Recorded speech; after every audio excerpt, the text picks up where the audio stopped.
Let's take a look at this example. Please notice that first input of your NAND gate is connected directly to VCC. It means that it receives always logic 1. When switch is open, this input is going to receive always logic 0. Okay, so again, look at the truth table first.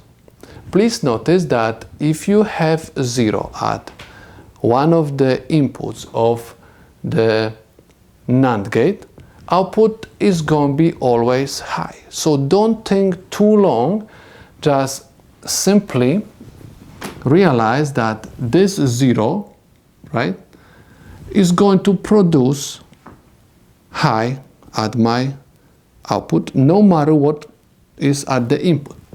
Why no matter? Because the switch is open and this signal is not going through the gate. So this 0, 1 is going to always produce 1 at the output. That's why I'm going to write logic 1. Now, if you are going to close the switch, okay, you are going to apply this signal into the gate. Now, in order to verify what will happen at the output, you're supposed to draw the dashed line at every single change of your input waveform. Okay.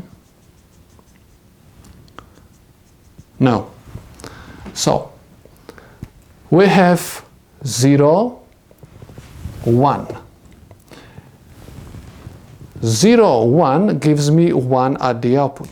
That's why I'm going to have over here 1. 1, 1. 1, 1 gives me 0. That's why I'm going to write over here 0. 0, 1. 0, 1 gives me 1. That's why I have 1 over here. 1, 1. 1, 1 gives me 0. We have 0, 1. 0, 1 gives me 1. I have 1, 1.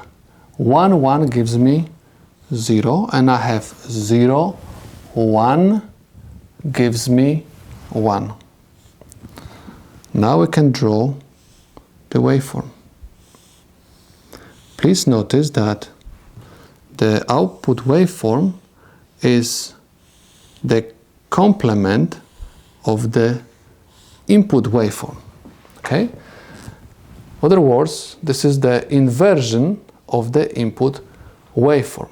And I can say that these two waves are the solutions to my problem.